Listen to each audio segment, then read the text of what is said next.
Hello বন্ধুরা, মামি good লাইফে তোমাদের সবাইকে স্বাগত। তো এই দেখো আমি চলে এসেছি বট গাছে জল ঢালতে। আজকে মঙ্গলবার, বৈশাখ মাসের দ্বিতীয় মঙ্গলবার। তো আমি চলে এসেছি জল ঢালতে। তো আমার শাশুড়ি মা আমাকে ফুল আর বাতাসা দিল, যে বট গাছে বাতাসাটা দিয়ে জল ঢালবি। তবে বাতাসা দিলাম, বাতাসা দিয়ে জলটা ঢাললাম। এর আগেও আমার মনোকামনাটা আমি বলেছি যে আমি আমার মেয়ের জন্য প্রার্থনা করতে এসেছি, মেয়ের জন্য জল ঢালতে এসেছি। তো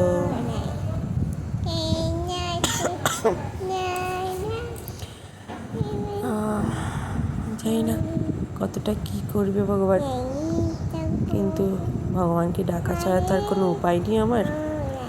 সেই জন্য যতটা পারি পুজো পাঠ করছি। বাড়িতে তো করতে পারি না, সময় পাই না। আমার বাড়িতে গোপাল ছিল, সেই গোপালেরও ঠিকভাবে সেবা করতে পারলাম না, এখন অন্যের বাড়িতে থাকে। তো কী করব, যতটা পারছি করছি, করে যাব। এরপরে এলাম চিন্নামস্তা মন্দিরে, সেখানেও পুজো দিলাম আমার মেয়ের নামে। শোনা মা কথা বলে না, ডিস্টার্ব হচ্ছে না আমার।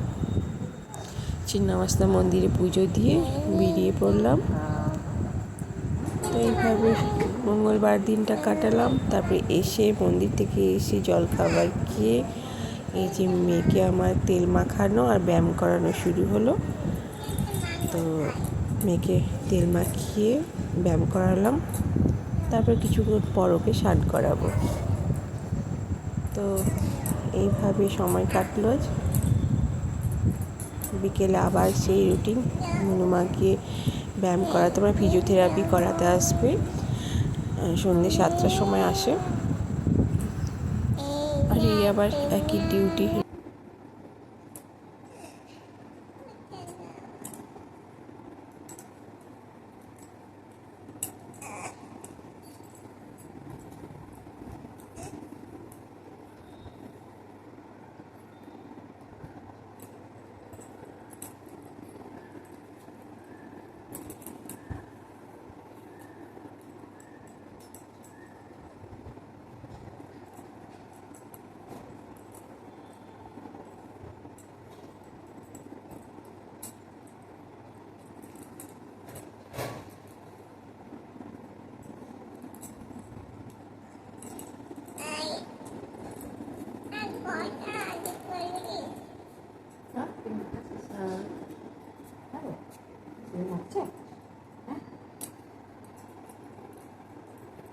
কাপড়টা কি হলো?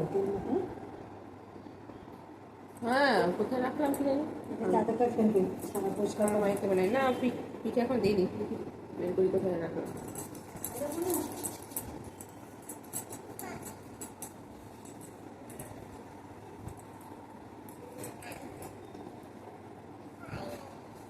কি লাগছে বুঝে?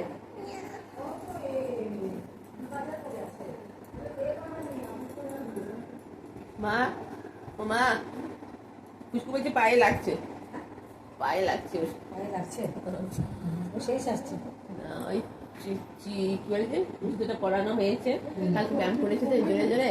হ্যাঁ, ব্যথা করছে তাই বলে। না, ব্যথা হবে, সব হবে, কিন্তু ঠিক হয়ে যাবে। হ্যাঁ হ্যাঁ, ব্যথা হলো